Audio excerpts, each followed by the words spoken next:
noi stiamo stimando che ci sarà un aumento dal 40 al 50% dei costi. Per la tipologia che abbiamo di, come posso dire, di tipo di fatturazione, di contratto con fornitore Consip, materialmente noi abbiamo visto nella bolletta di dicembre, abbiamo visto i primi aumenti, ma a dicembre la situazione era ancora sotto controllo. Quindi siamo molto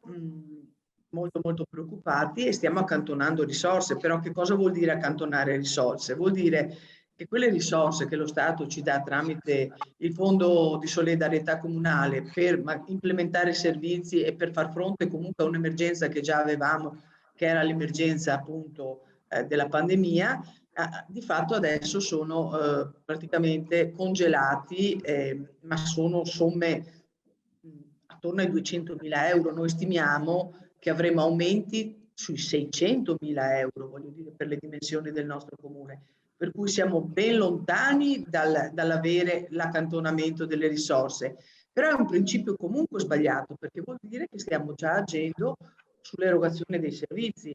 e nel frattempo ha già dato indicazioni con circolari interne il responsabile del settore economico-finanziario, ma anche del personale, che probabilmente ci sarà una contrazione anche rispetto alla spesa del personale e ai concorsi, e che si valuta, cioè, e che si riserva la possibilità di dare parere negativo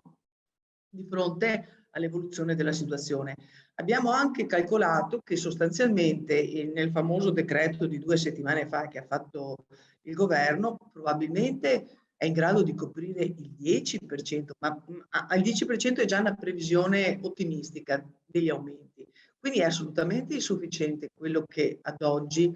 è stato deciso dal Consiglio dei Ministri. E poi posso anche parlare della nostra situazione, cioè noi, vabbè, io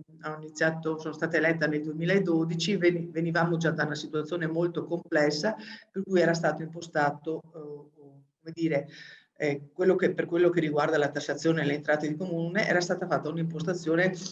di un commissario che mi ha preceduto, per cui di fatto il nostro comune ha già, come dire, un'impostazione per quanto riguarda la tassazione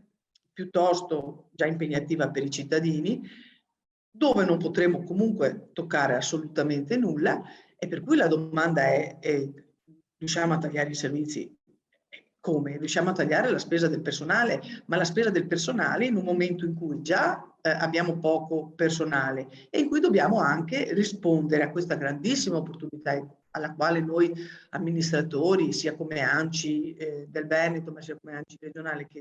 crediamo molto, che sono i fondi del PNRR. Per cui veramente serve un intervento ulteriore e veloce, perché altrimenti comuni della nostra regione, che le strutture sono molto ligie, molto, come posso dire, con interpretazioni anche molto rigide, rischiano di bloccare tutto e di bloccare anche questa grande opportunità